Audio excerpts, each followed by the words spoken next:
গ্রেপ্তারের পর এবার পুরসভায় পুলিশি তদন্ত। গ্রিন সিটি মামলায় বাড়ছে চাপ। হুগলির আরামবাগ পুরসভার বহুল আলোচিত গ্রিন সিটি প্রকল্পে দুর্নীতির অভিযোগে তদন্ত আরও জোরদার করল পুলিশ প্রশাসন।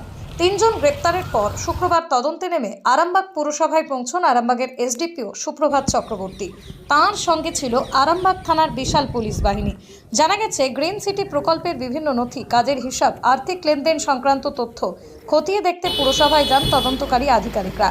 পুরসভার একাধিক বিভাগে জিজ্ঞাসাবাদও করা হয় বলেই সূত্রের খবর। উল্লেখ্য, কয়েক বছর ধরে আরামবাগ পুরসভার গ্রিন সিটি প্রকল্পে বড়সড় আর্থিক তছরূপ ও অনিয়মের অভিযোগ উঠছিল। সেই মামলাতে ইতিমধ্যে গ্রেপ্তার হয়েছেন পুরসভার electric supervisor Kaustav Mukherjee, sub assistant engineer মানুষ কুণ্ডু এবং সর্বানু ঘোষ ওরফে টুম্বা।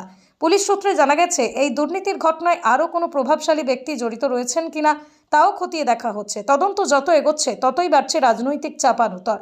এ বিষয়ে আরামবাগ পুরসভার 19 নম্বর ওয়ার্ডের বিজেপি কাউন্সিলর বিশ্বজিৎ ঘোষ বলেন, যারা গ্রেপ্তার হয়েছে তারা মূলত কর্মচারী। আসল অভিযুক্ত প্রাক্তন চেয়ারম্যান স্বপন নন্দী এখনও ধরা পড়েনি। প্রকৃত অভিযুক্তদের গ্রেপ্তার করতে হবে। তিনি আরও অভিযোগ করেন, সাধারণ মানুষের করের টাকায় চলা বিভিন্ন প্রকল্পে স্বচ্ছতার অভাব ছিল এবং দীর্ঘদিন ধরে অনিয়মের অভিযোগ উঠছিল। গ্রিন সিটি প্রকল্পকে ধরে আরামবাগের রাজনৈতিক ও প্রশাসনিক মহলে ব্যাপক চাঞ্চল্য ছড়িয়েছে। এখন তদন্ত কোন দিকে এগোয় সেদিকেই নজর সাধারণ মানুষের। এই মাসের 15 তারিখে পুলিশ তারপর আপনাকে ডেকেছিল যে যেদিন অ্যারেস্ট হয় সেদিন ডেকেছিল 3টে সই করার জন্য। সেই কাকু, যে বিষয়টা হচ্ছে কতজনের নামে অভিযোগ হয়েছে? প্রায় 7 জনের নামে অভিযোগ। এখনো কি মূল অভিযুক্তরা পলাতক কি মনে করছেন? কি করবো সেটা পুলিশ জানে, পুলিশ দেখবে। পুলিশ মানে 7 জনের মধ্যে ওই 3 জন রয়েছে ছিল, মানে যে 3 জনকে ধরেছে ওরা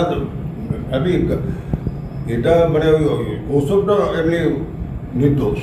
ওকে ওর নাম থাকেনি, নেই, ওর কোনো জায়গায় সাইনে নেই, সই নেই। ওকে তাহলে অ্যারেস্ট করেছে পুলিশ। কি কারণে করেছে তাহলে? ওই তো একই কেস। কাজে এখন ভাই সবটা বলতে পারবো না, পুলিশ জানে কি করবে। কেন আমি এখানে আমাদের খাতাপত্র মিসিং হয়েছিল, সেই নিয়ে পুলিশকে 6 মাস আগে একটা রিপোর্ট দিয়েছিল, অভিযোগ করেছিল। পুলিশ তো আর কিছুই করেনি। এর বিরুদ্ধে পুলিশ কি করবে আমি জানি না। মানে এই রিপোর্টটা কতদিন আগে হয়েছিল, মানে জমা দিয়েছিলেন? এটা আরো আগে 6 মাস 8 মাস আগে। ও পালা আমাদের যে মেলা হয়, মেলার লাস্ট দিন আমি আইসিকে বলেছিলাম যে ওই রিপোর্টটা একটা ভালো করে তদন্ত করে রিপোর্ট দিই। বলে কাল থেকে দিচ্ছি, বলে কাল আর যে 7 জনের নামে অভিযোগ করেছেন তার মধ্যে 2 জন ধরা পড়েছে। হ্যাঁ, মানে আপনার এই মানে অভিযোগ পত্র অনুযায়ী এই পালা বদলের পরে কি পুলিশ নড়ে চড়ে বসলো?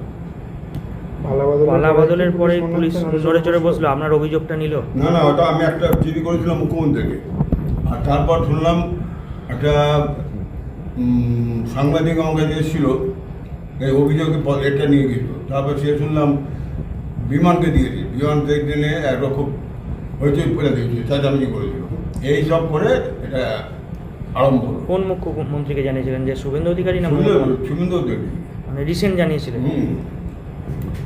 মেল করেছিলেন? মেল নয়, আমি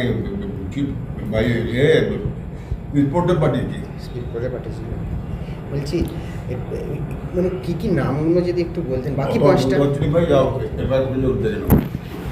পুলিশ তো চোর ধরতে আসে, তো চোরকে ধরতে এসছে। এখন চোর এসছে না ডাকাতে এসছে সেটা তো বলতে পারবো। কিন্তু আমার সব থেকে দুঃখজনক, এই পৌরসভাটা জনগণের পৌরসভা, যেটা বিকে রায়ের পিরিয়ড থেকে এখনও পর্যন্ত বর্তমানে এই যে পৌরসভা, সব থেকে দুঃখের বিষয় হচ্ছে মানে পৌরসভার দপ্তরে পুলিশ ঢুকবে এবং সেখানে আমরা সেটা আশা করিনি। সেটা আজকে দেখতে হলো যে সরকারি অফিসে সরকারি আধিকারিকদের ধরতে আসে, মানে এমন একটা জায়গায় দুর্নীতি হয়েছে। তো এরকম এটা খুবই লজ্জাজনক বিষয়। তো মানুষের রায় তো মানুষকে নিতে হবে, কলমকে জবাব দিতে হবে। ওই কার কার নামে অভিযোগ হয়েছে? মানে আমরা এখন এফআইআর কপি পাইনি, এবং আছে पिक्चर अभी बाकी है, धीरे रहो, धीरे धीरे चलो, आगे आगे देखो होता है क्या, मिलेगा, बहुत कुछ मिलेगा। काल भी और एक नोटिस मिलेगा, देख लीजिए, है देखिए। কতজনের নামে অভিযোগ হয়েছে? আপাতত আছে, নাম বলবো না, তবুও বলে রাখি কিছু না হলেও 8 জনের মতন আছে। এবং একটা দুটো নাম বলা যায়? বলার অধিকার নেই, আমি বলতে পারবো না। আমার নেতৃত্বরা আছেন, তারাই বিষয়টা বলবে। আমি একটা ছোট্ট কাউন্সিলর একটু থাকি। তো কাউন্সিলর তো এই পৌরসভারই কাউন্সিলর আপনি। অবশ্যই, কারণ আমার একটা মাপকাঠি বাধা আছে, আমার একটা গাইডলাইন প্রোটোকল আছে। তো আমার আপনি বিরোধী কাউন্সিলর, আপনাকে বারবার অবশ্যই। এখান থেকে অনেক কিছু পেতে হয়ে অনেক কিছু আপনাকে না জানিয়ে করা হয়েছে, তাহলে আপনি বলছেন না কেন না?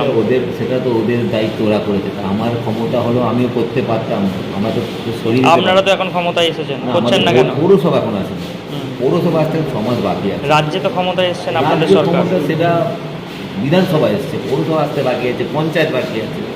এগুলো নিয়ে তারপর তো বলবো। দেখুন, চেয়ারকে জবাব দেয়।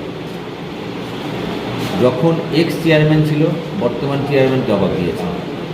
এরপর যে চেয়ারম্যান হবে সে তখন এখন যে বর্তমান চেয়ারম্যান আছেন তার জবাবটা এরপরে যে চেয়ারম্যান তাকে জবাব দেবে। কারণ যখন চেয়ারে বসবে, কলম দেখবে, বুঝবে, তখন তার উত্তর দেবে। অর্থাৎ আগে যেও দুর্নীতি করেছেন তখন করতে পারেনি, এখন উনি জবাব পেয়েছেন, করে দিয়েছেন।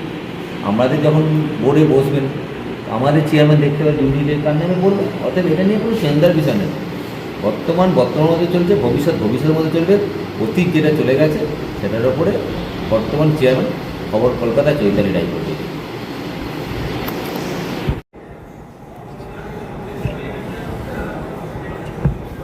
কে এসেছে দেখতে পেলেন? আসতে দিলাম, এসডিপিও দাঁড়িয়ে আছে, এসডিপিও দিচ্ছে বাকি এসডিপি এসআই আছে দেখলাম, যায় না। কি কারণে মনে হচ্ছে গ্রিন সিটির জন্য এসেছে? ম্যাডাম যায় না। এটা কোন জায়গায় এসেছে? ওই যে যারা গ্রিন সিটি প্রকল্পের যে মানে ঘটনায় যারা গ্রেপ্তার হয়েছে এই মুহূর্তে, তারা কী কী ডিপার্টমেন্টে ছিল আপনাদের? যারা গ্রেপ্তার হয়েছে, হ্যাঁ, একজন শুনলাম ইলেকট্রিক্যাল ডিপার্টমেন্ট, আর একজন আমাদের ডিপার্টমেন্টে সিভিল ডিপার্টমেন্ট ছিলেন, কিন্তু এখন তিনি নেন, অনেকদিন আগে রিটার। আর একজন রিটায়ার হয়েছিল না সাসপেন্ড হয়েছে, একজন ঠিকাদার। এই যে এইরকম আপনাদের পৌরসভা থেকে এরকম ঘটনা ঘটছে, আপনারা কি মানে হতভম্ব হয়ে পড়েছেন, না এটা যেটা হচ্ছে সেটা সঠিক হচ্ছে? কী মনে করছেন আপনারা? এটা উপরমহল ঠিক না, যেহেতু আপনারা এই অফিসের স্টাফ, সেই কারণেই বলছি, পৌরসভার স্টাফ, সেই কারণেই জিজ্ঞাসা করছি। সেটা আমাদের ব্যাটার না, উপরমহল যেটা ডিসিশন নিয়েছেন সেটাই, তার বেশি কিছু বলতে হবে। কী নাম দাদা আপনার? সুমন মহল। স্টাইল আর মানের নিখুঁত মেলবন্ধন। শ্রীহরি মার্বেল। ঘর সাজানো মানে শুধু ইট পাথর নয়, সেখানে লাগে রুচি, মান আর স্টাইলের নিখুঁত সমন্বয়। শ্রীহরি মার্বেল, যেখানে পাবেন দেশের নামি দামি কোম্পানির মার্বেল, ফ্লোর টাইলস, হাত ধোয়ার বেসিন থেকে ঠাকুর দেবতার ছবি, টাইলস, সব এক ছাদের নিচে।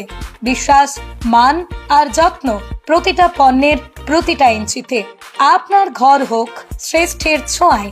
শ্রীহরি মার্বেল, আরামবাগ। আমাদের ঠিকানা আরামবাগ পল্লীশ্রী মোড়, গ্রিন হাউসের পাশে। যোগাযোগ দেবাঞ্জন ঘোষ। যোগাযোগ নাম্বার 9126509164। স্টাইল আর মানের নিখুঁত মেলবন্ধন। শ্রীহরি মার্বেল।